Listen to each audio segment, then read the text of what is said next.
चलिए क्लास शुरू हो रही है। तो आज हमको पढ़ना है विशेषण। विशेषण के लिए अगर हम देखें तो आपने इससे पहले पढ़ा सर्वनाम, और सर्वनाम से पहले आपने पढ़ा संज्ञा। हमने देखा कि जो सर्वनाम है वो संज्ञा के स्थान पर प्रयोग होते हैं, लेकिन जो ये विशेषण है ये क्या है। तो हम यहाँ देखेंगे कि अगर हम विशेषण के बारे में बात करें तो विशेषण उन शब्दों को कहते हैं जो संज्ञा या सर्वनाम की विशेषता बताते हैं, उन्हें हम क्या कहते हैं, विशेषण कहते हैं। तो कैसे विशेषता बताते हैं, क्या होते हैं, इनके बारे में देखते हैं। तो देखो, जैसे हमारी परिभाषा कहती है, परिभाषा आप लोगों के पास है, सामने है। यहाँ पे कुछ उदाहरण लिखते हुए समझने की कोशिश करेंगे हम। परिभाषा कह रही है जो शब्द संज्ञा या सर्वनाम की विशेषता में उसका गुण दोष, अब गुण दोष का मतलब उसका रंग, आकार, आकृति, बाकी सब चीज़, उसकी संख्या, सारी चीज़ों के बारे में जो शब्द बताते हैं उन्हें हम क्या कहते हैं, विशेषण कहते हैं। ठीक है, वो क्या कहलाते हैं, विशेषण। एक और शब्द आता है हमारे सामने यहाँ पर, वो है विशेष्य। विशेष्य क्या होता है, तो कहा है कि जिस संज्ञा या सर्वनाम की विशेषता बताई गई है उसे विशेष्य कहते हैं। अब इसको उदाहरण से समझ लेते हैं, तब हमें अच्छे से समझ में आएगा। जैसे मान लो हमने कहा कि काली गाय घास चर रही है। एक वाक्य हमने लिया, काली गाय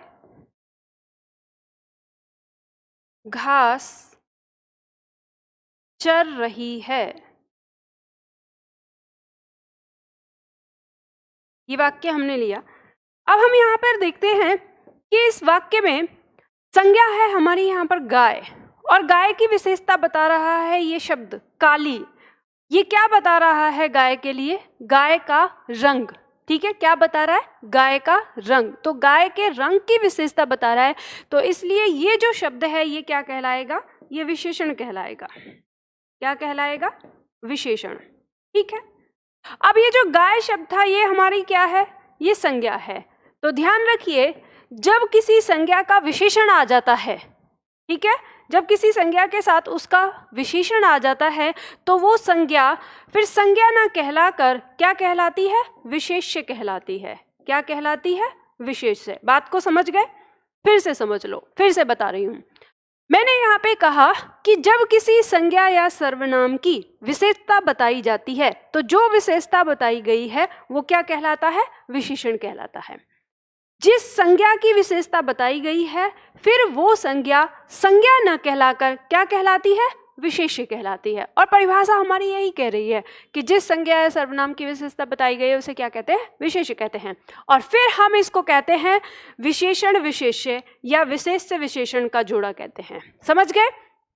तो इसमें एक बात हमेशा याद रखिएगा, तो विशेषण के बारे में एक बात ऐसी है जो हमेशा मतलब कहते हैं कि 95% आपको ऐसा देखने को मिलेगा, और वो क्या देखने को मिलेगा कि विशेष्य होता है और विशेष्य के आगे विशेषण होता है। यदि किसी वाक्य में विशेषण है तो उसका विशेष्य उसके तुरंत बाद होगा। ठीक है, कहने का मतलब ये है। तो इस तरह से आप पहचान कर सकते हैं। यहाँ पे हम ऐसे कह सकते हैं कि विशेषण हमेशा अपने साथ संज्ञा लेता है, वो अकेला नहीं आता, उसे संज्ञा चाहिए ही चाहिए। ये संज्ञा वो 95% जो हमारा मतलब समय होता है, या 95% मामलों में वो संज्ञा अपने तुरंत बाद लेता है। 5% हमारे ऐसे होते हैं जिसमें पहले कर्ता के स्थान पर संज्ञा आ सकती है और उसके बाद उसका कोई विशेषण हो सकता है। तो चलिए अब हम इन चीज़ों को समझते हैं कि किस तरह से कब कैसे होता है। इस बात को समझते हुए हम आगे बढ़ते हैं। ये आप लोगों ने लिख लिया होगा इसमें और अगर उदाहरण लिखना चाहते हो तो एक उदाहरण और लिख सकते हो। जैसे हमने कहा कि भला आदमी हमेशा सम्मान पाता है। हमने वाक्य लिखा कि भला आदमी हमेशा सम्मान पाता है। तो जैसे हमने वाक्य लिखा भला आदमी, तो ध्यान दीजिएगा कि आदमी ये हो जाएगी संज्ञा मतलब विशेष्य, और इसकी विशेषता बताने वाला शब्द भला ये हो जाएगा उसका विशेषण। बात आई समझ में। आपकी परीक्षा में भी कुछ इस तरह से प्रश्न आता है, वाक्य प्रयोग दे दिया रहेगा और आपसे पूछेगा कि इसमें विशेषण और विशेष्य का जोड़ा बताइए, या कितने विशेष्य और कितने विशेषण हैं। तो फिर आपको ऐसे ही चुनना होता है। ठीक है, चलो आगे बढ़ते हैं और इसको विस्तार से पढ़ने की कोशिश करते हैं, क्या क्या होता है और क्या क्या हमारी परीक्षा में आता है। हम बात करेंगे विशेषण के भेद की। देखो ध्यान रखिएगा, जब हम विशेषण के भेद की बात करते हैं तो विशेषण को हम 3 आधार पर वर्गीकृत करते हैं। 3 आधार पर, कितने आधार पर? 3 आधार पर विशेषण को वर्गीकृत करते हैं। सबसे पहला आता है स्थान के आधार पर। स्थान के आधार पर विशेषण के भेद। तो स्थान के आधार पर विशेषण के कितने भेद हैं? 2। अब यहाँ पे आपको एक बात बताने वाली हूँ, आपकी परीक्षा में अगर प्रश्न आता है कि विशेषण के कितने भेद हैं, तो कितनी संख्या लिखनी है, और फिर जब वो नाम देके कि स्थान के आधार पर कितने भेद हैं, या प्रयोग के आधार पर कितने भेद हैं, या तुलना के आधार पर कितने भेद हैं, तो फिर आपको लिखना होगा अलग अलग। तो ध्यान दीजिए यहाँ पे, फिर आपको दोबारा रिपीट नहीं करूँगी, इसलिए फोकस करिए। स्थान के आधार पर विशेषण के भेद कितने होंगे? 2। और प्रयोग के आधार पर विशेषण के भेद कितने होंगे? 4। और तुलना के आधार पर विशेषण के भेद कितने होंगे? 3। ठीक है, इन्हीं को पढ़ेंगे हम क्रम से। अब आज सवाल उठता है, अगर आपकी परीक्षा में ऐसे प्रश्न आता है कि तुलना के आधार पर विशेषण तो 3, प्रयोग के आधार पर विशेषण तो 4, और स्थान के आधार पर विशेषण 2। लेकिन कभी ऐसा हो सकता है कि आपकी परीक्षा में केवल ऐसा प्रश्न आए कि विशेषण के भेद बताइए या विशेषण का प्रकार बताइए, कितने प्रकार के विशेषण होते हैं, ऐसा अगर पूछ लिया जाए तो फिर आप क्या लिखोगे। तो हमेशा ध्यान रखना, जब सिंपल आपसे पूछा जाए, तो जब कोई चीज़ आपसे सिंपल साधारण तरीके से पूछी जाती है तो हम उसके प्रयोग के आधार को ही वरीयता देते हैं। ठीक है, प्रयोग के आधार को ही हम सबसे पहले रखते हैं। तो फिर हम इसका जो उत्तर है वो क्या बताएंगे? 4। अगर हमसे ऐसे पूछा कि विशेषण के प्रकार बताइए या विशेषण के भेद बताइए तो हम क्या बताएंगे? 4। ठीक है, मैंने ये बात आपको कई बार बताई, दोबारा डाउट आप लोगों का नहीं बनना चाहिए। और अगर फिर भी किसी का डाउट रह गया हो, किसी को लगा हो मैम क्या बताया आपने, तो दोबारा वीडियो देख लेना। समझ गए? चलो अब आगे बढ़ते हैं, तो हम एक एक करके सीखते हैं। सबसे पहले लेते हैं हम स्थान के आधार पर। स्थान के आधार पर हमें लेना है, सबसे पहला पॉइंट आता है हमारा स्थान के आधार पर। देखो समझने की कोशिश करिएगा, इतना सिंपल है कि अगर आपने थोड़ा सा ध्यान इधर दे दिया ना तो आप आसानी से समझ जाएंगे। बात करते हैं यहाँ पे स्थान के आधार पर जो हमारे विशेषण हैं वो 2 प्रकार के हैं। एक है उद्देश्य विशेषण और एक है विधेय विशेषण। अब देखो मैं आपको यहाँ पे समझा देती हूँ, नाम तो है उद्देश्य विशेषण और विधेय विशेषण, लेकिन आपको पहचान कैसे करनी है।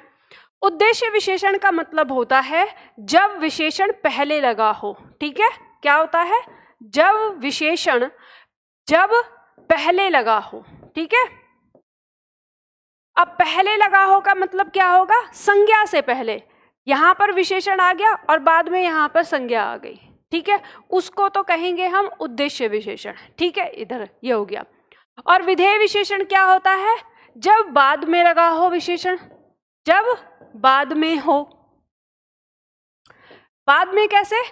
इधर संज्ञा है, यहाँ संज्ञा है, और यहाँ संज्ञा के बाद में यहाँ कोई विशेषण आया है, उसको हम कहते हैं विधेय विशेषण। इसको आप कैसे ज़्यादा अच्छे से समझोगे? इसको उदाहरण से अच्छे से समझोगे। तो एक एक करके पढ़ लेते हैं कैसे। ठीक है, चलो देखो, उद्देश्य विशेषण हमारा क्या होगा? सबसे पहले इसमें कुछ उदाहरण लेंगे। उद्देश्य विशेषण क्या कहता है कि विशेष्य से पहले लगने वाला विशेषण उद्देश्य विशेषण कहलाता है। विशेष्य मतलब संज्ञा। ठीक है, संज्ञा से पहले लगने वाला विशेषण क्या कहलाता है? उद्देश्य विशेषण कहलाता है। इसमें हम उदाहरण लेते हैं, जैसे मान लो हमने कहा जया को मीठा आम पसंद है।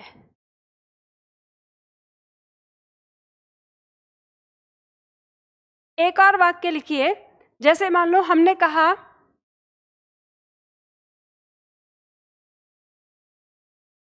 काली गाय ने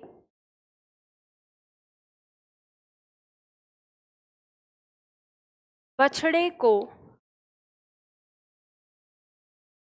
जन्म दिया। ठीक है, 2 वाक्य हमने लिख लिए। इसी तरह से और भी बहुत सारे वाक्य हो जाएंगे, अभी 2 से समझते हैं। हमने यहाँ पे 2 वाक्य लिए कि जया को मीठा आम पसंद है, काली गाय ने बछड़े को जन्म दिया। अब ऐसे तो इस वाक्य में संज्ञा ही संज्ञा है, संज्ञा और भी कई जगह पे है, लेकिन हमको देखना है कि विशेषण और विशेष्य का जो जोड़ा होता है वो एक साथ होता है। तो हम यहाँ देखते हैं कि यहाँ हमको पता है ये जो आम है ये क्या है, संज्ञा है, और आम की विशेषता बता रहा है। कैसा आम? मीठा आम। तो ये जो मीठा शब्द है ये हो गया विशेषण। ये क्या हो गया? विशेषण। ठीक है, को सही से लिखो, ये हो गया विशेषण। समझ गए? चलो, इसके बाद ये जो आम है आपको पता है तो संज्ञा, और संज्ञा में ये कैसा है हमारा, ये जब इसकी विशेषता आ गई तो विशेषता आने पर इसको हम क्या कह देते हैं? इसको विशेष्य कह देते हैं। तो ये हमारा क्या हो गया? विशेष्य। बात आ गई समझ में? चलिए, तो अब ये विशेष्य यहाँ पे है, इस विशेष्य से पहले विशेषण आया है तो ये क्या कहलाएगा? उद्देश्य विशेषण कहलाएगा। क्या कहलाएगा? उद्देश्य विशेषण।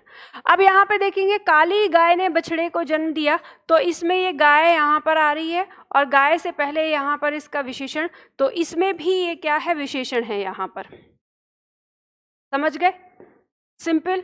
और ये गाय यहाँ पर अब क्या हो गया? ये विशेष्य हो गया।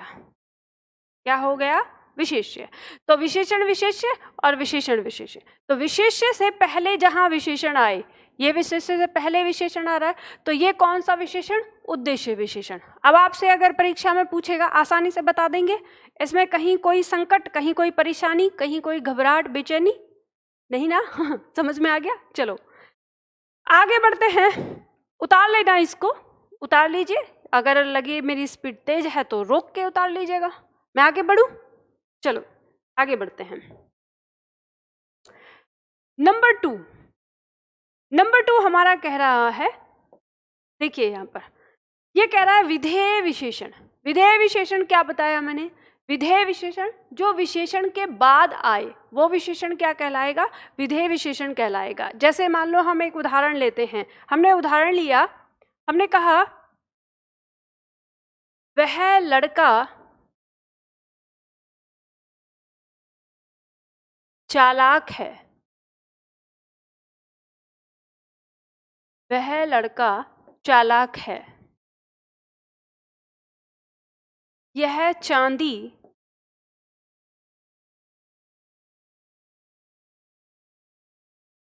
खोटी सी है। ये वाक्य आपकी परीक्षा में आया था, यह चांदी खोटी सी है। ठीक है, तो आप देखिए, आप यहाँ पे देखेंगे ये लड़का और ये चांदी, ये दोनों क्या हैं? हम इन्हें विशेष्य कह सकते हैं अभी, क्योंकि इनकी विशेषता आई है साथ में, है ना? विशेष्य यानी संज्ञा। ये दोनों क्या हो गए? विशेष्य। और इनकी जो विशेषता है वो क्या है? वो यहाँ पे लड़का कैसा है? चालाक है। ठीक है, चांदी कैसी है? खोटी सी है। तो ये दोनों क्या हैं? विशेषण हैं। ये दोनों क्या हैं? विशेषण। अब ये है विशेष्य और इस विशेष्य के बाद है ये विशेषण।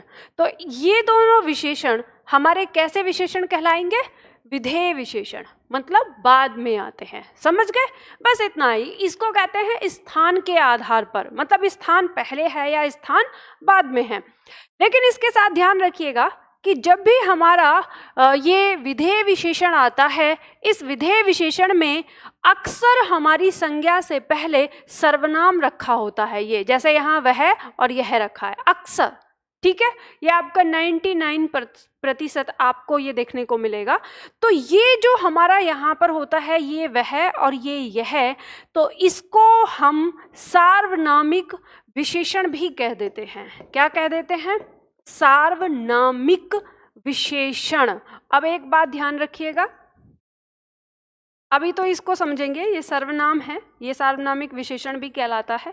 ठीक, अभी इसमें कई सारे कन्फ्यूज़न आपके दिमाग में पैदा होंगे, उन सबको मैं क्लियर करूंगी। आपके दिमाग में ये भी आ जाएगा कि मैम इसको तो हमने निश्चयवाचक सर्वनाम में भी पढ़ा था, है ना, ऐसा।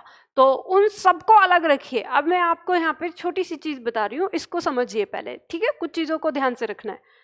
ये जो वह और यह है, ये आपका यहाँ पर क्या कहलाता है? सार्वनामिक विशेषण कहलाता है। तो अगर इस दृष्टि से देखा जाए तो ये विशेष्य और विशेषण यहाँ, तो विशेष्य से पहले विशेषण है।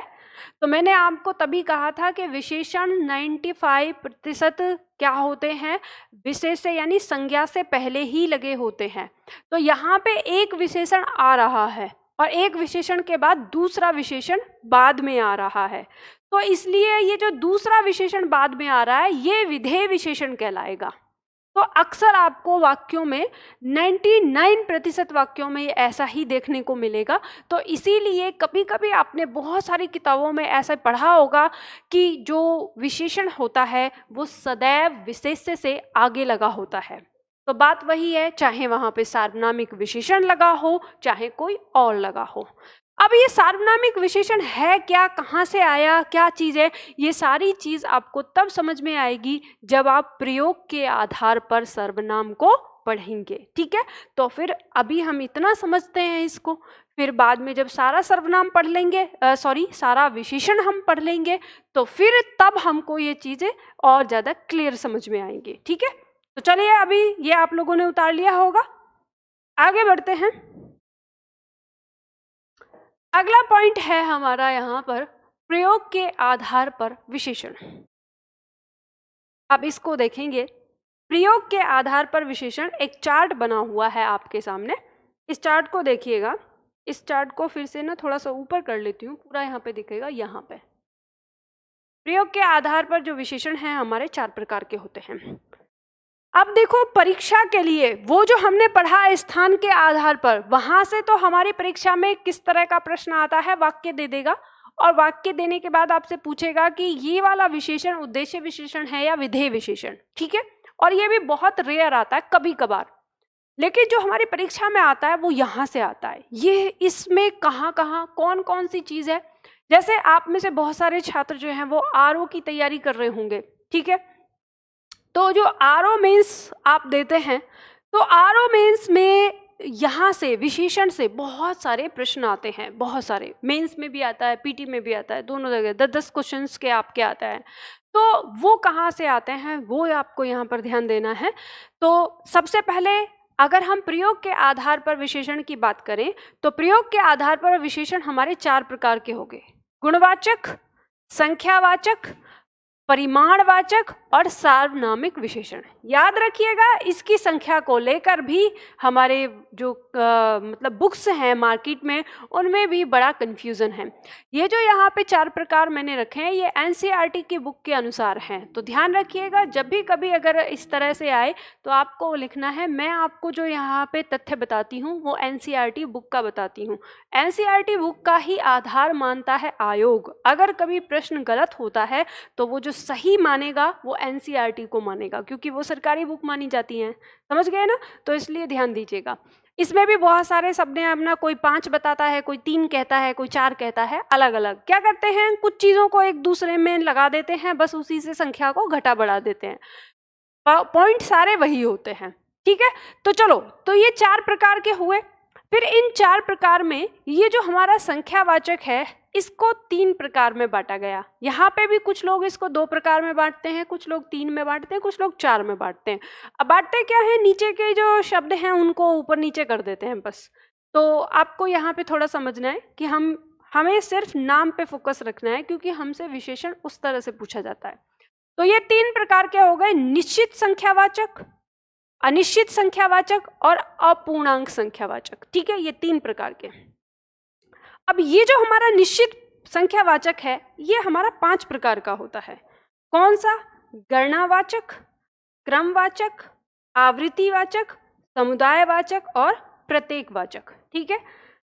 अब इसके बाद अगर हम परिमाण वाले पे जाते हैं, ठीक है, परिमाणवाचक पे जाते हैं तो ये भी दो प्रकार का होता है, निश्चित परिमाणवाचक और अनिश्चित परिमाणवाचक। इस तरह से हमारे ये विशेषण जो है इनको हम वर्गीकृत करते हैं। अब मुद्दा उठता है कि हमारी परीक्षा में कहाँ से प्रश्न ज़्यादा आते हैं, तो मैं आपको वो बता देती हूँ, नोट डाउन कर लीजिएगा। हमारी परीक्षा में ये जो 5 हैं इनसे बहुत ज़्यादा प्रश्न आते हैं। ये 5 जो निश्चयवाचक संख्या के 5 प्रकार हैं इनसे आते हैं। पहले नंबर पे ये, ठीक है, दूसरे नंबर पर गुणवाचक, ठीक है, और तीसरे नंबर पर सार्वनामिक विशेषण। ये तीसरे नंबर पर रहता है। पहले नंबर पे यहाँ से प्रश्न होता है, दूसरे नंबर पे यहाँ से प्रश्न होता है, ठीक है, और चौथा नंबर बचा तो वो बाकी और सब में से वो फिर कहीं से भी पूछ सकता है, ठीक है। इस तरह से प्रश्न हमारी परीक्षा में आते हैं। तो हमें जो फोकस करना है वो सबसे पहला फोकस यहाँ करना है, ठीक है, जो हमारा निश्चयवाचक संख्या है। और इसको आप कैसे सीख सकते हो? इसको आप सीख सकते हो 2 मिनट में, बस 2 मिनट में। कैसे? नाम से। नाम के बारे में अगर आप जानेंगे, मैं हमेशा एक बात बोलती हूँ, किसी भी चीज को याद रखना है उसके नाम से याद रखो। उसके नाम में छिपा होता है उसका रहस्य। गणनावाचक, जिसकी गिनती की जाए, गणना मतलब गिनती, तो बस वो विशेषण जो गिनती को बताता है। क्रमवाचक, जो क्रम को बताता है, किसी भी संज्ञा या सर्वनाम के क्रम को बताता है, क्रमवाचक कहलाता है। आवृत्तिवाचक, जो किसी भी संज्ञा की आवृत्ति के बारे में बात करता हो, आवृत्तिवाचक। और समुदायवाचक, जो किसी भी संज्ञा की सामुदायिक संख्या की बात करता हो, समुदायवाचक। और प्रत्येकवाचक, प्रत्येक मतलब एक, यानी प्रत्येक की बात हो रही है, तो जो विशेषण किसी भी संज्ञा की एक इकाई के बारे में बात करता हो, प्रत्येकवाचक। बस हो गया इतना सा, 2 मिनट भी नहीं लगी। अब एक एक करके उदाहरण से समझते हैं इसको, ताकि हमें अच्छे से समझ में आ जाए। चलिए इसी चार्ट पे, और ये है आपकी शॉर्ट ट्रिक। इस शॉर्ट ट्रिक को अपने आप लिखना है। जब मैंने जो बोला है वो यहाँ पे छोटा छोटा अपने शब्दों में लिख लेना, जब आप विशेषण सीख जाओगे तब, ठीक है। चलो आगे बढ़ते हैं, एक एक करके सीखते हैं इसको। यहाँ पर दिया है हमारा गुणवाचक विशेषण। पहला पॉइंट दिया है गुणवाचक विशेषण। अब गुणवाचक विशेषण में देखते हैं क्या कहती है इसकी परिभाषा। ध्यान दीजिए, परिभाषा कहती है जो शब्द किसी व्यक्ति या वस्तु के आकार, रंग, दोष, गुण, अवस्था, स्वभाव, स्थिति, दशा, दिशा, स्पर्श, स्वाद, गंध आदि का बोध कराते हैं, वो सब क्या कहलाते हैं? गुणवाचक। मतलब जिसमें कोई गुण हो, ठीक है, वो गुण, अब वो दोष वाला भी गुण हो सकता है, तो उसे हम किस में रखते हैं? गुणवाचक में रखते हैं। चलो इसमें उदाहरण लिख लीजिए। उदाहरण लिख के हम इसमें समझने की कोशिश करते हैं। उदाहरण कर लेते हैं, इसका वाक्य प्रयोग करते हैं। या इससे पहले, वाक्य प्रयोग करने से पहले ना कुछ शब्द आप लिख लो यहाँ पर, जैसे करके लिखो, ठीक है। वाक्य प्रयोग तो करेंगे पर कुछ शब्द लिख लो जिससे आपको अंदाजा लग जाए कि गुणवाचक के अंदर किस तरह के शब्द हमारे आते हैं। तो लिखिए यहाँ पर, यहाँ लिखिए अच्छा, कॉमा करके लिखते जाइए। मैं बोल रही हूँ, आप कॉमा लगाते हुए लिखते जाइएगा। लिखिए, शब्द लिखिए, अच्छा, बुरा, सुंदर, अच्छा, बुरा, सुंदर, खराब, पीला, लाल, अच्छा, बुरा, सुंदर, खराब, पीला, लाल, नवीन, नवीन, प्राचीन, नवीन, प्राचीन, खुशबूदार, खुशबूदार, पश्चिमी, उत्तरी, जैसे दिशा को दिखाने के लिए है ये, पश्चिमी, उत्तरी, गीला, सूखा, गीला, सूखा, गीला, सूखा, रोगी, रोगी। रोगी शब्द जो ना, रोगी, ये भी कहते हैं ना, वह रोगी व्यक्ति है, ऐसे बोलते हैं। तो रोगी भी हमारा किस में आता है? विशेषण में ही आता है। रोगी, मोटा, बड़ा, छोटा, मोटा, बड़ा, छोटा, कठोर, मुलायम, कठोर, मुलायम, खट्टा, मीठा, नमकीन आदि। खट्टा, मीठा, नमकीन आदि, इस तरह के जो सारे शब्द हैं वो हमारे किसके अंदर आएंगे? गुणवाचक के अंदर आते हैं। उदाहरण करते हैं, जैसे मान लो हमने लिखा, वाक्य हमने लिखा, यह लाल रंग का, यह लाल रंग का फूल है। यह लाल रंग का फूल है। देखो, अब इसमें आप देखेंगे कि यहाँ पे रंग, और रंग कैसा? लाल। तो देखो, रंग जो है ये संज्ञा है हमारी, तो संज्ञा है क्योंकि इसका विशेषण आया है, तो ये विशेष्य यहाँ पे कहलाएगा। और इसका विशेषण क्या है? इसका विशेषण है लाल, यानी लाल जो है वो इसका विशेषण है। लेकिन विशेषण में कौन सा विशेषण है, आपसे ये पूछा जाएगा। तो ये विशेषण में कौन सा विशेषण है? गुणवाचक। कौन सा है? गुणवाचक। विशेषण में कौन सा विशेषण? गुणवाचक विशेषण है। ठीक है, इस तरह से आपसे पूछा जाएगा। चलिए, तो ये है हमारा गुणवाचक विशेषण। आगे बढ़ते हैं इसके बाद संख्यावाचक विशेषण की तरफ। लिख लिया होगा आपने? ठीक है, चलो।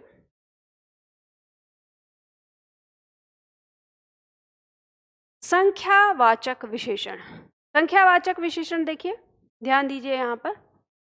संख्यावाचक विशेषण क्या होता है? जो विशेषण अपने विशेष्यों की निश्चित या अनिश्चित संख्या का बोध कराते हैं उन्हें संख्यावाचक विशेषण कहते हैं। और ये हमारे 3 प्रकार के होते हैं। कौन कौन से? निश्चित संख्यावाचक विशेषण, अनिश्चित संख्यावाचक विशेषण, अपूर्णांक संख्यावाचक विशेषण। और ये जो अपूर्णांक है इसको अपूर्णांक विशेषण सिर्फ कह सकते हैं, संख्यावाचक हटा देते हैं। अपूर्णांक विशेषण के नाम से भी आ जाता है ये कभी कभी, और अपूर्ण बोधक विशेषण के नाम से भी आ जाता है। ठीक है, 3 तरह के नाम हो जाएंगे, अपूर्णांक संख्यावाचक विशेषण, या अपूर्णांक विशेषण, या अपूर्ण बोधक विशेषण। इस तरह से 3 नाम इसके अलग अलग आते हैं अलग अलग किताबों में। होता ये वही है। ठीक है, अब हम एक एक करके पढ़ते हैं। सबसे पहले पढ़ते हैं हम निश्चित संख्यावाचक विशेषण। तो निश्चित संख्यावाचक विशेषण जो हमारा होता है वो 5 प्रकार का होता है। 5 प्रकार का कौन कौन सा है? मैंने चार्ट दिखाया ही था आपको, उसी में एक एक करके पढ़ते हैं। सबसे पहले हमारे सामने है गणनावाचक। ठीक है, परिभाषा लिखी हुई है, आपको इसको समझना है बस। इसके उदाहरण को समझते हुए आगे बढ़ेंगे। जो विशेषण अपने विशेष्य की गिनती को बताता है उसे क्या कहेंगे? गणनावाचक विशेषण कहेंगे। उदाहरण में लिख लो, जैसे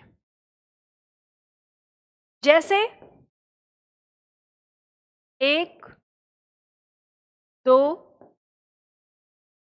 3, 4, 5, 6, 7, 8 आदि। ठीक है, इस तरह से आदि। हम जब बात करेंगे गणनावाचक की तो गणनावाचक में गिनती आएगी 1, 2, 3, 4, 5। गणना का मतलब गिनती करना।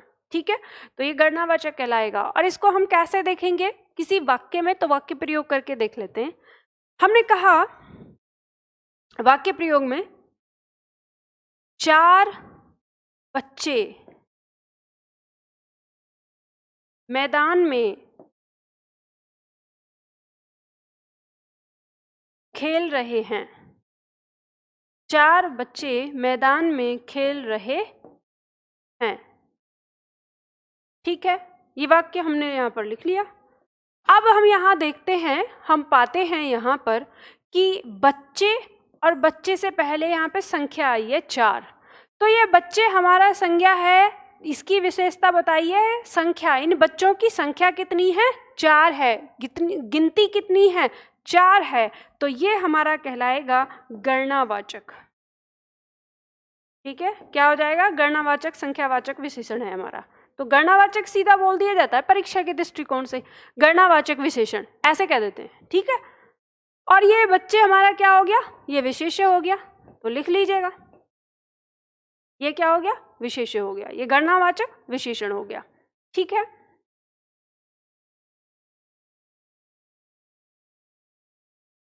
चलो जल्दी से। यहाँ पर कोई छात्र लिख रहा है कि क्लास नहीं चल रही है। कोई कमेंट करके बता दो कि क्लास बहुत समय पहले से चल रही है, वो रिफ्रेश करे। शायद उसने अपने मोबाइल को रिफ्रेश नहीं किया है ना? चलो, तो ये बात आपको समझ में आ गई। ठीक है, उतार लीजिए इसको, फिर आगे बढ़ते हैं। अगला विशेषण, अगला विशेषण हमारा क्या कहता है? उतार लिया होगा, नहीं उतारा होगा तो रोक के लिख लीजिएगा। चलो, अगला आता है क्रमवाचक। देखो, इस पे परिभाषा लिखी हुई नहीं है, तो आपको परिभाषा लिखनी पड़ेगी। कोई बात नहीं, मैं आप लोगों के साथ लिखूंगी, तो उससे हमें पता चल जाएगा। आप लिखिएगा। जैसे हम क्रमवाचक के बारे में लिखेंगे, तो लिखिए इसमें जो विशेषण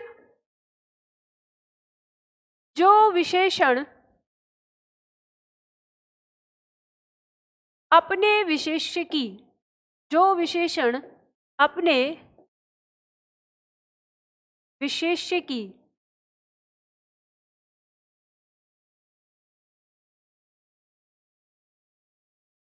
विशेष्य की नहीं, विशेष्य का आएगा क्योंकि क्रम है।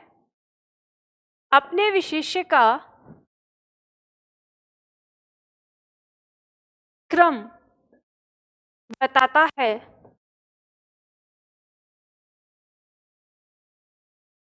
क्या कहलाता है? क्रमवाचक, क्रमवाचक विशेषण कहलाता है।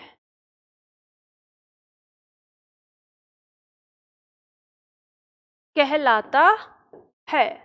आप में से किसी के दिमाग में आ रहा है कि मैम आपने की को हटाकर का क्यों किया, ऐसा क्या रीजन था? तो देखो, ध्यान दीजिएगा कि जैसे हम बोलते हैं जो विशेषण अपने विशेष्य की संख्या, हमने जैसे पहली परिभाषा लिखी थी तो उसमें संख्या शब्द लगाया था, तो संख्या शब्द क्या है? स्त्रीलिंग है, इसलिए हमने की का प्रयोग किया था।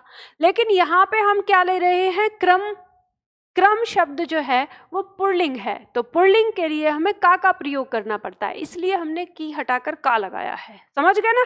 चलो, तो जो विशेषण अपने विशेष्य का क्रम बताता है, क्रमवाचक विशेषण कहलाता है। उदाहरण में लिखिए, जैसे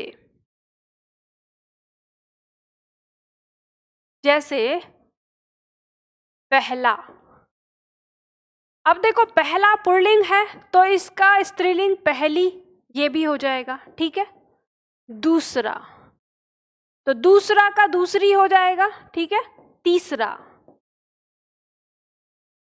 चौथा, पांचवा आदि। ठीक है, इस तरह से। अब ये क्रम क्या है? जैसे मान लो अगर मैं आपसे कहूं कि आपका कक्षा में क्रम कौन सा है, तो आप कहेंगे पहला क्रम है, दूसरा क्रम है, तीसरा क्रम है, चौथा क्रम है ना? इस तरह से हम बोलते हैं पहला दूसरा। जब हम क्रम निर्धारित करते हैं तो पहला दूसरा तीसरा या पहली दूसरी तीसरी इस तरह से रखते हैं, तो ये हमारा क्या कहलाता है? ये क्रमवाचक हमारा कहलाता है। बात आई समझ में? और इसका उदाहरण लिखेंगे हम। जैसे मान लो, सबसे पहला लिखिए, उदाहरण लिखिए। हमने कहा, वाक्य प्रयोग कर लेते हैं ना। हमने कहा कि मोहन का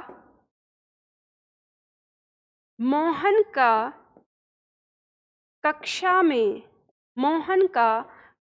में पहला स्थान है, पहला स्थान है। अब देखो, यहाँ पे आपको पहला दिखाई दे रहा है, ये आ गया पहला, और ये जो पहला है ये विशेषण है, और विशेषण के तुरंत बाद इसका विशेष्य होता है, तो ये हो गया विशेष्य स्थान। ठीक है, क्योंकि वो स्थान की विशेषता बता रहा है, ना कि मोहन की। ये बात ध्यान रखिएगा। स्थान कौन सा है? पहला स्थान है, ठीक है। और ये पहला कौन सा विशेषण हो गया? तो ये हो गया क्रमवाचक। क्योंकि ये किसको बता रहा है? क्रम को बता रहा है, तो क्रमवाचक विशेषण कहलाएगा ये। समझ में आया? इस तरह से आता है। आपकी परीक्षा में प्रश्न किस तरह से आता है यहाँ से? तो आपकी परीक्षा में प्रश्न आता है कि जैसे दिया है, मोहन का कक्षा में पहला स्थान है, इस वाक्य में क्रमवाचक विशेषण बताइए। ये आ गया। या फिर आपसे कहेगा कि मोहन का कक्षा में पहला स्थान है, इस वाक्य में पहला शब्द कौन सा विशेषण है, और आपको ऑप्शन में दे देगा 4 नाम। वहां पे आपको क्या निकालना पड़ेगा? कि क्रमवाचक विशेषण। समझ गए ना? इस तरह से आपकी परीक्षा में यहां से प्रश्न आता है। आगे बढ़ते हैं। क्रमवाचक के बाद तीसरा आवृत्तिवाचक विशेषण। आवृत्तिवाचक विशेषण, इसमें लिखिए परिभाषा। जो विशेषण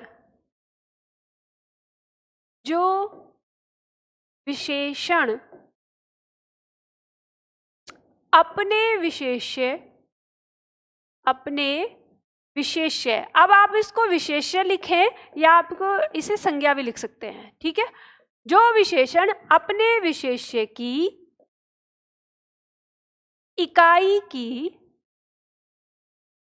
जो विशेषण अपने विशेष्य की इकाई की, और ये बताइए इकाई पूरा दिख रहा है कि नहीं दिख रहा? लोगों में छिप रहा है ना। इसको देखो मैंने कैसे लिखा है, ये ध्यान रखिएगा।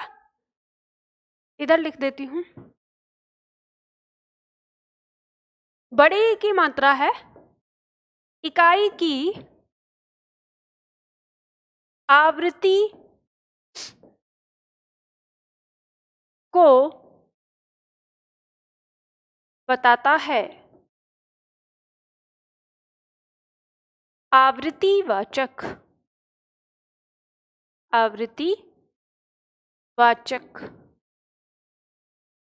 विशेषण कहलाता है। आवृत्तिवाचक विशेषण कहलाता है।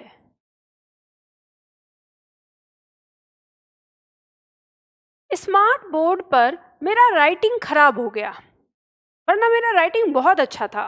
क्योंकि स्मार्ट बोर्ड पर कहते हैं ना, पेन को एकदम हटा के लिखना पड़ता है, तो राइटिंग ना एकदम से बेकार हो जाता है।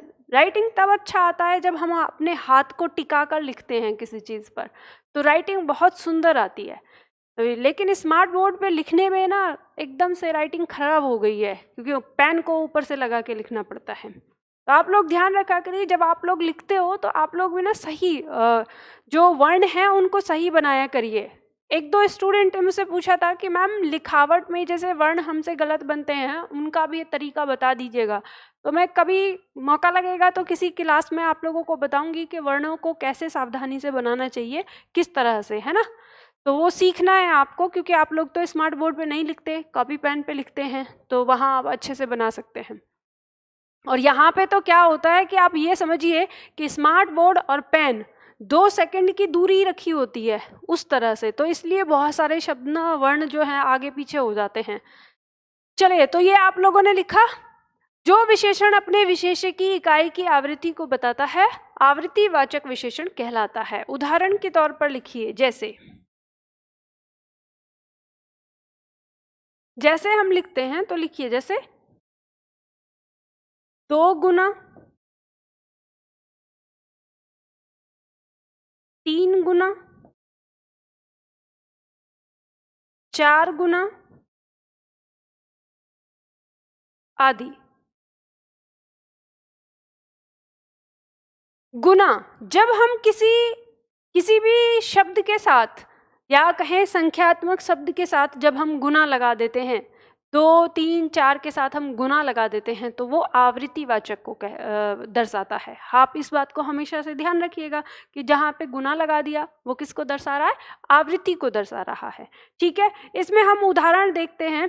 जैसे मान लो हमने वाक्य प्रयोग किया, एक वाक्य लिख लेते हैं इसमें कि राजू अपने भाई अपने भाई की तुलना में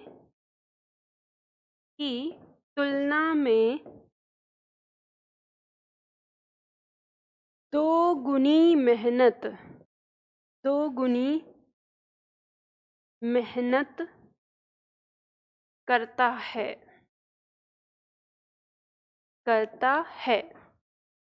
वाक्य लिखा हमने, राजू अपने भाई की तुलना में दोगुनी मेहनत करता है। ठीक है, अब देखो यहाँ पे आप देख सकते हैं दोगुनी, ये किसको बता रहा है? आवृत्ति को। मेहनत कितनी करता है? जितना उसका भाई करता है उससे दुगना। ठीक है, 2 गुना, उससे ज्यादा करता है। तो मेहनत की विशेषता बता रहा है। दोगुनी मेहनत स्त्रीलिंग है, ठीक है, इसलिए दोगुनी लिखा है हमने। इसके बाद इसे हम लिख सकते हैं यहाँ पर, ये हो गया हमारा विशेष्य, ठीक, और ये हो गया हमारा आवृत्तिवाचक विशेषण। क्या हो गया? आवृत्तिवाचक विशेषण। बताइए सिंपल है कि नहीं है? इसमें कुछ भी नहीं है जो आपको न समझ में आए। बस जानते हैं चक्कर क्या है? चक्कर इतना है कि एक बार पढ़ा नहीं होता। आपने उदाहरण से समझ लिया, एक बार आपने अच्छे से सीख लिया, आपको आराम से याद हो जाएगा। और याद रखना, जो मैं आपको ये शॉर्ट ट्रिक बताती हूँ ना, शॉर्ट करके रिवीजन, अगर आपने शॉर्ट रिवीजन अगर आपने 15-15 दिन पे अपना कर लिया ना हिंदी का, 2 बार 3 बार, तो मैं गारंटी से कह सकती हूँ कि आपको टक्कर देने वाला कोई नहीं होगा। आप आराम से हिंदी को इतने अच्छे से कर सकते हैं। और 100% अंक दिलाने वाला सब्जेक्ट है हिंदी, इसलिए इसको हल्के में मत लीजिएगा, है ना। दिखने में लगता है ये हाथी के दांत हैं, दिखने में लगता है ये डरावना, लेकिन अंदर से कितना अच्छा है। मुझे तो बहुत अच्छा लगता है, अब आपको पता नहीं अच्छा लगता है कि नहीं लगता। अब देखो नंबर 4 को लिखते हैं, लिख लिया होगा आपने। आगे देखो, समुदायवाचक, नाम से सीखना है, वाक्य प्रयोग करिए। इसमें लिखिए, जो विशेषण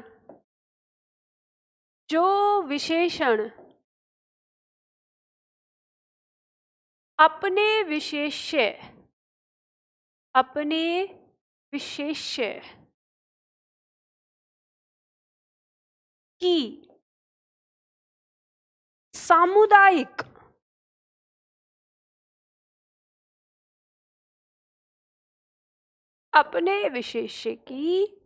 सामुदायिक संख्या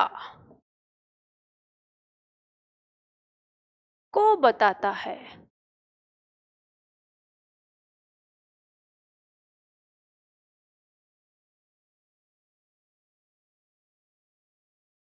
समुदायवाचक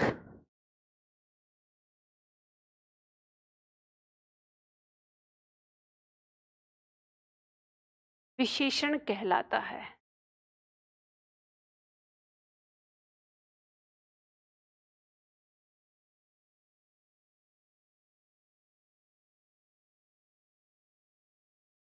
जैसे लिख लीजिए,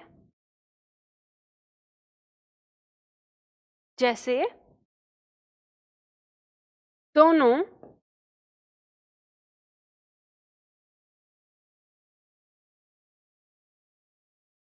तीनों चारों पांचों आदि। ठीक है, सामुदायिक मतलब जो समूह है, उस समूह में कुल कितने मेंबर हैं, कुल कितनी चीजें हैं, उनकी संख्या बताता है। और ध्यान रखिएगा, ये बहुवचन में दिखेंगी। जो आपकी 2, 3, 4, 5 संख्या है ना, इनका बहुवचन होता है। दोनों, तीनों, चारों, पांचों, 10, 11, 20 जैसे हम बोलते हैं। ठीक है, तो ये सब किस में आएगा? ये सारी चीजें किस में आएंगी? आपकी समुदायवाचक विशेषण में आएंगी। ठीक है, वाक्य प्रयोग कर लेते हैं। जैसे वाक्य हम लेते हैं, हमने एक वाक्य लिया। अक्सर हमारे छात्र कहते हैं कि जैसे हमने गणनावाचक का एक वाक्य लिया था, जिसमें लिया था कि 4 बच्चे मैदान में खेल रहे हैं, 4 बच्चे मैदान में खेल रहे हैं, हमने ये वाक्य लिया था। तो कई बार हमारे छात्र कहते हैं कि हम कैसे पहचान कर पाएंगे समुदायवाचक से इसको अलग। तो देखो, उसी वाक्य को लिख लेते हैं। यहाँ लिखते हैं चारों बच्चे मैदान में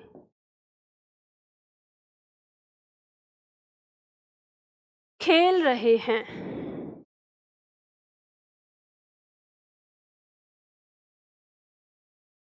अब देखो इसमें अंतर क्या है। जब हमने कहा था 4 बच्चे मैदान में खेल रहे हैं, जब हमने कहा था 4 बच्चे मैदान में खेल रहे हैं, ठीक है, इस तरह से, तो इसमें क्या था, 4 बच्चों की संख्या को बता रहा था। किसको बता रहा था? संख्या को, उसकी गिनती को बता रहा था कि कितने बच्चे मैदान में खेल रहे हैं। लेकिन इस वाक्य से आपको ऐसा महसूस हो रहा था कि क्या ये चारों बच्चे एक ही समूह के हों? ऐसा तो नहीं लग रहा था। लग रहा था 4 बच्चे मैदान में खेल रहे हैं, एक इस कोने में, एक उस कोने में, एक उस कोने में, एक उस कोने में, ऐसे लग रहा था ना। ऐसे लग सकता है, हम ऐसा भी दिमाग में लगा सकते हैं। लेकिन ये ध्यान रखिएगा कि जब हमने ये लिखा ना कि चारों बच्चे मैदान में खेल रहे हैं, तो ये चारों बच्चे, इन चारों बच्चों का आपस में कुछ ना कुछ संबंध है। और कुछ ना कुछ संबंध मतलब वो समूह है। समझ गए ना? किसी समूह के वो हैं और उस समूह के बारे में ही बताया जा रहा है। तो चारों बच्चे मैदान में खेल रहे हैं, मान लो एक ही घर के चारों बच्चे हों, एक घर में होना, ये उनका समूह हो। समझ गए? तो जो समूह को दिखाए और समूह में होने वाले जितने मेंबर हैं सबकी संख्या को काउंट कराए, वो हमारा क्या कहलाता है? समुदायवाचक कहलाता है। तो बच्चे हमारे यहाँ पे संज्ञा हो गई, यानी ये हमारा क्या हो गया? विशेष्य हो गया। इसको आप लिख लीजिए, ये हमारा विशेष्य। और ये जो चारों हैं ये हो गया सामुदायिक या समूहवाचक। समूहवाचक कह देते हैं या समुदायवाचक कह देते हैं।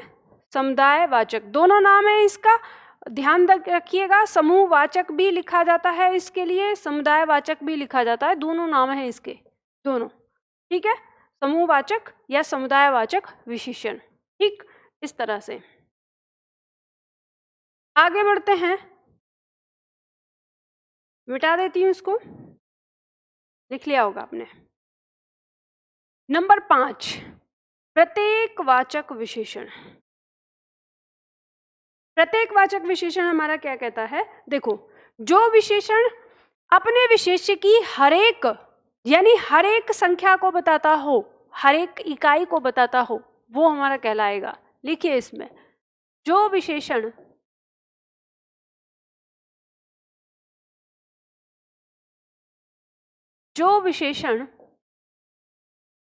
अपने विशेष्य की, जो विशेषण अपने विशेष्य की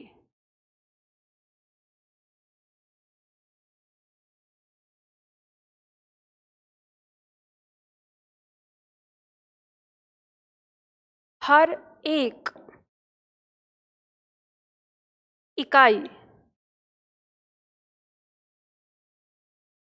को बताता है।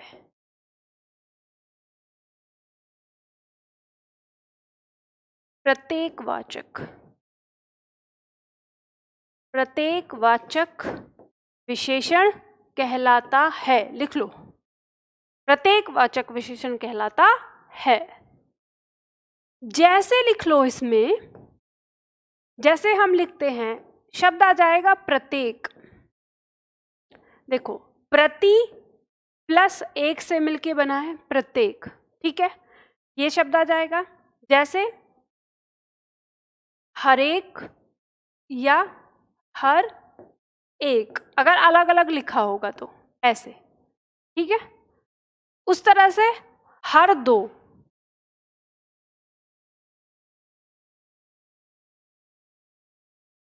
हर दूसरा या हर दूसरी, हर तीसरा या हर तीसरी, हर चौथा, हर चौथी, इस तरह से, ठीक है। ध्यान रखिएगा, संख्या के साथ हर, हर मतलब एक को जो दिया गया है, एक के लिए वो हर शब्द लगा होता है। तो जब भी कभी किसी वाक्य में इस तरह से आए तो आप पहचान सकते हैं कि वो क्या है? प्रत्येकवाचक है। जैसे उदाहरण हम ले लेते हैं, मान लो हमने यहाँ पे एक उदाहरण लिया, उदाहरण लेके हम यहाँ सीखते हैं कि जैसे हमने कहा हर दूसरे लड़के को पुस्तक दे दो। वाक्य है हर दूसरे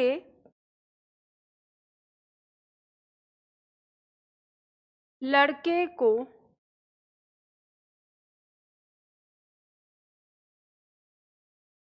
पुस्तक दे दो। ठीक है, वाक्य हमने यहाँ पे लिख लिया, हर दूसरे लड़के को पुस्तक दे दो। तो देखो इसमें ध्यान देना है आपको, यहाँ पे लड़के ये तो है संज्ञा, तो ये क्या हो जाएगा हमारा विशेष्य। अब हर संज्ञा विशेष्य नहीं होती, ये बात ध्यान रखिएगा, हर संज्ञा विशेष्य नहीं होती, वही संज्ञा विशेष्य होती है जिसका विशेषण होता है। ठीक है, अब इसके बाद यहाँ पे आया हमारा ये हर दूसरे, ये हमारा क्या कहलाएगा, ये प्रत्येकवाचक विशेषण हो जाएगा। ठीक है, यहाँ पे लिख लो प्रत्येकवाचक विशेषण, ये हो जाएगा हर दूसरे। इसी तरह से हम कहते हैं हर तीसरी लड़की को कलम दे दो, इस तरह का वाक्य। हर चौथे व्यक्ति को ये बीमारी है, ऐसा हम वाक्य प्रयोग करते हैं। तो वो जो आ रहा है हर दूसरे, हर तीसरे, हर चौथे, वो क्या कहलाएगा, प्रत्येकवाचक कहलाएगा। बात आई समझ में? तो देखो यहाँ पे हमने आज क्या सीखा, या आप लोगों ने देखा। अब हम इसको यहाँ पर देखते हैं, रिवीजन करते हैं थोड़ा। अब इसके बाद जो हमारा पॉइंट है इसको हम कल ही करेंगे। आज हमने क्या सीखा पहले ये देखेंगे। हमने सीखा जब हमने, और देखो मेन जो हमें ध्यान रखना है, सबसे पहले तो हमने बात करी इसके बारे में स्थान के आधार पर। स्थान के आधार पर विशेषण हमारा दो प्रकार का था, उद्देश्य विशेषण और विधेय विशेषण। उद्देश्य विशेषण के बारे में हमने जाना कि जब कोई विशेषण जो संज्ञा है उससे पहले लगा हो वो क्या कहलाएगा, उद्देश्य विशेषण कहलाएगा। और जो विधेय विशेषण है, कोई संज्ञा है उस संज्ञा के बाद में आया हो, तो ऐसे याद रख लेना, ब से बाद ब से विधेय। ठीक है, ब से बाद ब से विधेय, इस तरह से याद करके दिमाग में बैठा लीजिएगा ताकि आपको पता चले, दूसरा अपने आप पता चल जाएगा। ठीक है, उदाहरण मैंने आपको समझाए। इसके बाद हमने प्रयोग के आधार पर देखा, सबसे महत्वपूर्ण जो हमने यहाँ पे देखा, हमारी परीक्षा में आता है, मैंने बताया ही, इसमें हमने गुणवाचक पढ़ा और निश्चयवाचक संख्या के अंदर हमने ये पांचों पढ़े। अब ये पांचों में हमने क्या क्या पढ़ा, देखो गुणवाचक में हमने देखा किसी भी वस्तु व्यक्ति का आकार, रंग, दोष, गुण, अवस्था, स्वभाव, स्थिति, दशा, दिशा, स्पर्श, स्वाद, गंध, इन सारी चीजों के जो नाम होंगे वो सब हमारे किस में आएंगे, गुणवाचक में आएंगे। ये हमने पढ़ा। इसके बाद संख्यावाचक में हमने देखा कि निश्चितवाचक संख्यावाचक में जो हमारा निश्चित संख्यावाचक विशेषण है उसमें सबसे पहला हमने गणनावाचक पढ़ा। गणनावाचक मतलब जो गणना मतलब गिनती को बताता है, और गिनती में हमने यहाँ पे क्या देखा था, 1 2 3 4। ठीक है, अब मैं जल्दी से ना इसका लिख भी देती हूँ, थोड़ा सा आप लोग ना यहाँ पर ध्यान देना। जैसे हमने सबसे पहला लिया था गिनती वाला, ध्यान दीजिएगा। तो इसमें हमने उदाहरण क्या दिया था, 1 2 3 4। ठीक है, इस तरह से। नंबर टू हमारा क्या है वो देखिए। नंबर 2 हमने इसके बाद देखा क्रमवाचक। क्रमवाचक हमारा क्या था, यहाँ पे अब आपको पहचान बताती हूँ, ध्यान देना, है ना। क्रमवाचक, तो क्रमवाचक में हमने रखा था पहला, दूसरा, तीसरा। क्या रखा था, पहला, दूसरा, तीसरा। अब इसका स्त्रीलिंग भी, ठीक है, पहली, दूसरी, तीसरी, वो आ जाएगा स्त्रीलिंग अगर होगा तो।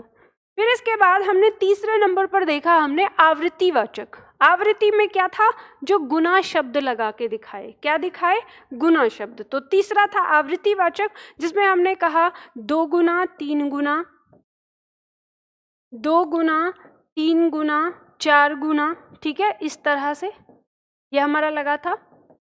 इसके बाद हमने चौथा हमने क्या देखा, चौथा हमने देखा समुदायवाचक। ठीक है, जो किसको बता रहा है, समूह को बता रहा है, समूह की संख्या को बता रहा है। तो इसमें हमने देखा क्या, दोनों, तीनों, चारों, पांचों, इस तरह से। ठीक है, ये हो गया। इसके बाद हमारा बचा पांचवा हमने देखा कि पांचवा हमारा क्या है, प्रत्येकवाचक। प्रत्येकवाचक में हमने देखा, देखो, और इस प्रत्येकवाचक का दूसरा नाम ना एक विपक्षावाचक भी है। ये खास करके एमपी के एग्जाम में आता है, अक्सर एमपी वाले एग्जाम में। तो इसलिए मैंने लिख दिया है कि मान लो कभी भी प्रश्न आपका आ जाए, आपकी परीक्षा में आ जाए, या आप एमपीएसआई की तैयारी कर रहे हैं, आपके लिए आ जाए, ठीक है, तो विपक्षावाचक भी ये दिया जाता है। तो कभी कंफ्यूज नहीं होना है, अगर विपक्षावाचक आ जाए तो आपको दिमाग में रखना है कि ये प्रत्येकवाचक विशेषण की बात कर रहा है। ठीक है, तो ये हमारा क्या था, इसमें हमने रखा हर एक, हर दूसरा,